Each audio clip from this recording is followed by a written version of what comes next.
Le réveil en douce.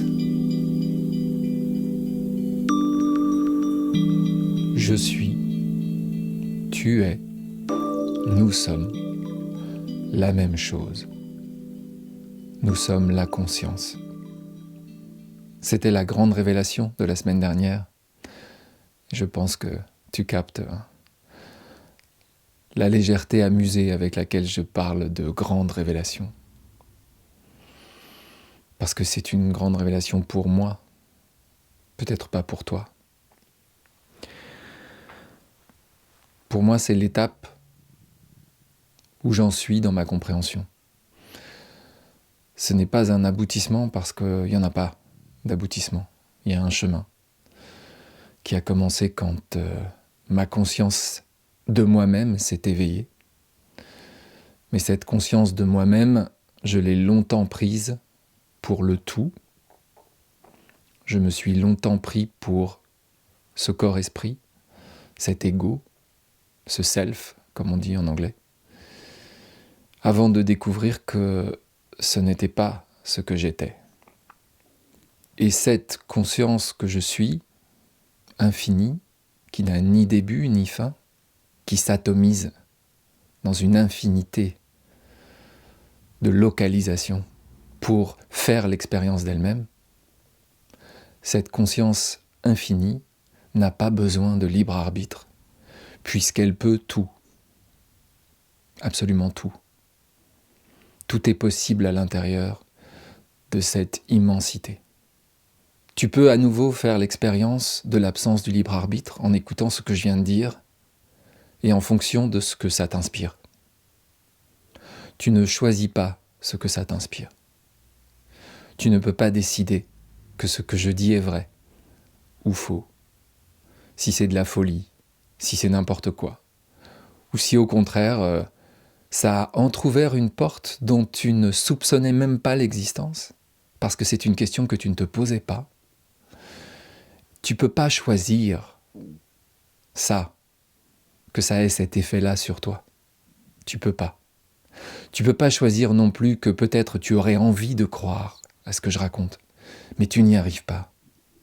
Tu penses, c'est tellement beau tout ça, d'accord, mais ça marche pas comme ça. C'est pas l'expérience que je fais dans ma vie. Tu peux pas choisir. Donc j'ai raison, puisque tu peux pas choisir. Et c'est tout le paradoxe de cette question du libre arbitre. C'est pour ça que ça énerve tellement de gens.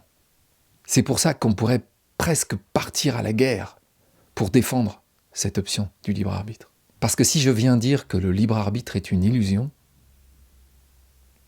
je crée un déséquilibre entre toi et moi. Si tu n'as pas de libre arbitre, et que je le sais, je ne peux plus te juger. La seule chose que je puisse éprouver envers toi, c'est la compassion. Parce que tu es exactement comme moi. Tu es la même chose que moi. Qui que tu sois, quoi que tu fasses, tu es la même chose que moi. Tu es la conscience qui s'incarne, qui se localise et qui fait l'expérience de toutes les formes possibles, y compris ce que nous qualifions de mal. Dans toutes les formes possibles, il y a tout. Donc forcément, il y a aussi bien Mère Teresa qu'Adolf Hitler. Et ça, c'est très difficile à accepter. Pour les égos séparés, qui souffrent, et qui se disent « il y a le bien, il y a le mal ». Moi, je dis, ni Adolf Hitler, ni Mère Teresa n'ont choisi d'être ce qu'ils ont été. C'est la chaîne des causalités qui les a conditionnés. Et puis ensuite, c'est l'imprévisibilité absolue de ce que provoque cette chaîne de causalité. Parce que ce que je viens raconter, ce n'est pas que le déterminisme règne sur le monde. Ce n'est pas parce qu'il y a une chaîne de causalité qui détermine à 100% ce que tu es à l'instant présent, que pour autant, ce que tu vas faire, ce que cette chaîne de causalité va provoquer, soit prévisible. On n'a aucune idée de ce qui va se passer. Tout va être toujours neuf. Nous vivons dans un univers qui se transforme sans cesse et qui se transforme d'une manière absolument imprévisible et qui n'a jamais été écrite nulle part. Pourquoi ? Parce que ce n'est pas parce que nous n'avons pas de libre arbitre que nos choix n'ont pas d'importance et n'influent pas sur la chaîne des causalités elle-même. Dans l'épisode 15, je t'ai fait faire un exercice, je t'ai demandé de choisir un film. Si en même temps que je te faisais faire cet exercice, je t'avais glissé la liste de tous les films dont tu as entendu parler et que tu as vus, et que tu avais pu relire cette liste avant de choisir ton film, ça n'aurait rien changé à la question du libre arbitre. Tes choix auraient été tout autant déterminés, mais tu aurais eu beaucoup plus de choix. Et cette chose qui choisit en toi, cette volonté qui s'exprime à travers toi, aurait eu beaucoup plus d'options, de choix. Et pour autant, ça n'a rien à voir avec un libre arbitre individuel. Rien. Mais avoir plus de choix change le monde. Et on ne peut pas décider qu'on va avoir plus de choix. J'en parlais l'autre jour avec cette fameuse amie avec qui nous avons des discussions très intenses autour du libre arbitre. Je lui disais, si tu avais été abandonné à ta naissance dans la forêt et que ce soit des loups qui se soient occupés de toi, ta vision du monde serait la vision du monde des loups. Et le jour où tu vas rencontrer un humain, tu ne vas pas avoir la possibilité de parler avec cet humain parce qu'il te manquera le langage. Où sera ton libre arbitre dans cette situation ? Comme d'habitude, nulle part. Si je suis né dans une famille religieuse qui m'a imposé une vision du monde fondée sur la religion, par exemple le christianisme, si je ne vis que dans ce cercle, et si un jour je croise un athée, qu'on me laisse le croiser, parce que parfois ces milieux-là sont très hermétiques, et pour cause, ils ne veulent pas de contamination extérieure. Parce que la contamination par la connaissance peut te faire changer de route. Non pas parce que tu le choisis, parce qu'encore une fois, si un athée peut venir te dire « Tu sais, moi je vois pas du tout les choses comme ça », et que tu te prends d'affection pour lui, ou que tu te dis « Mais c'est intéressant ce qu'il dit », tu n'as pas le choix de décider si c'est intéressant ou pas. Mais si tu entends quelque chose, et si cette chose résonne avec quelque chose de plus profond en toi, ton expérience, et que soudain, ça ébranle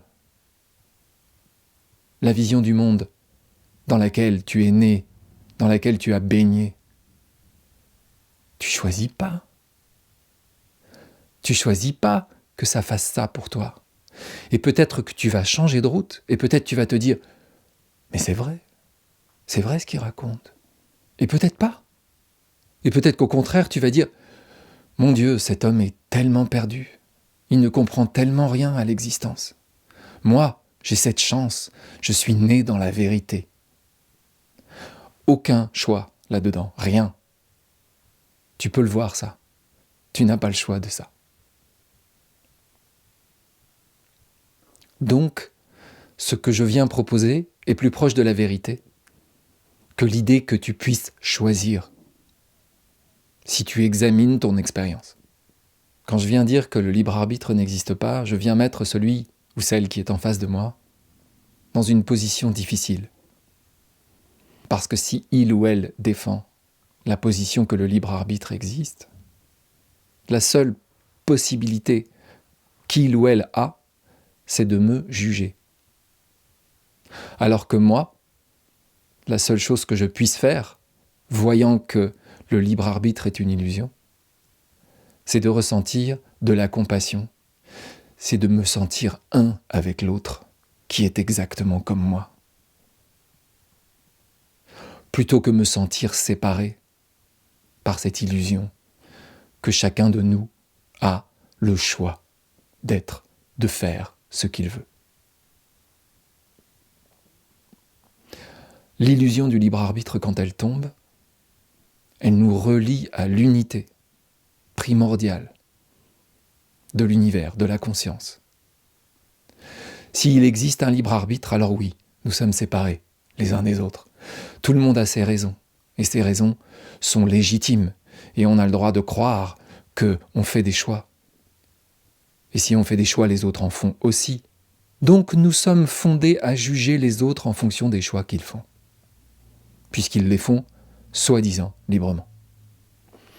Moi, dans ma position qui défend que le libre arbitre n'existe pas, je ne peux pas te juger. Comment je pourrais te juger? Je ne peux pas. Quoi que tu fasses, et même si, de mon point de vue, tu viens me faire du tort, du mal, je sais très bien que tu n'as pas le choix. Comment pourrais-je t'en vouloir? Je ne peux pas. Alors que toi, si tu crois que moi, j'ai du libre arbitre, si tu crois que moi, je te fais du tort, tu vas me juger. Et cette dissonance entre nous, elle est pénible à un moment pour toi, si tu veux défendre ta position. Moi, je vais toujours être dans la compassion, et ça va t'énerver. Et tu vas me juger. Et tu vas dire, soit que je suis un paillasson, soit un ravi de la crèche, soit un bisounours, soit un bobo parisien qui vit dans son petit confort, pendant que d'autres vont au front, se battre contre les vrais méchants, ceux qui nous veulent du mal, ceux qui veulent nous détruire.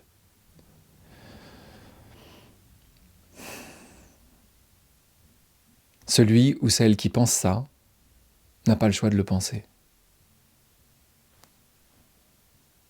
Je le verrai ou je la verrai toujours comme un frère ou comme une sœur. Nous sommes la même chose, même si tu me détestes, même si tu veux me faire du mal. Nous sommes la même chose. À un moment, toi la conscience, tu retourneras à cet infini, à cette immensité que tu es, à cette chose qui n'est jamais née et qui ne mourra jamais. Peu importe ce qui se passe ici dans ce fabuleux monde des formes, où tout est possible, le pire comme le meilleur.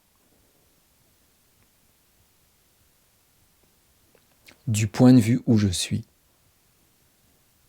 le monde se révèle comme une splendeur.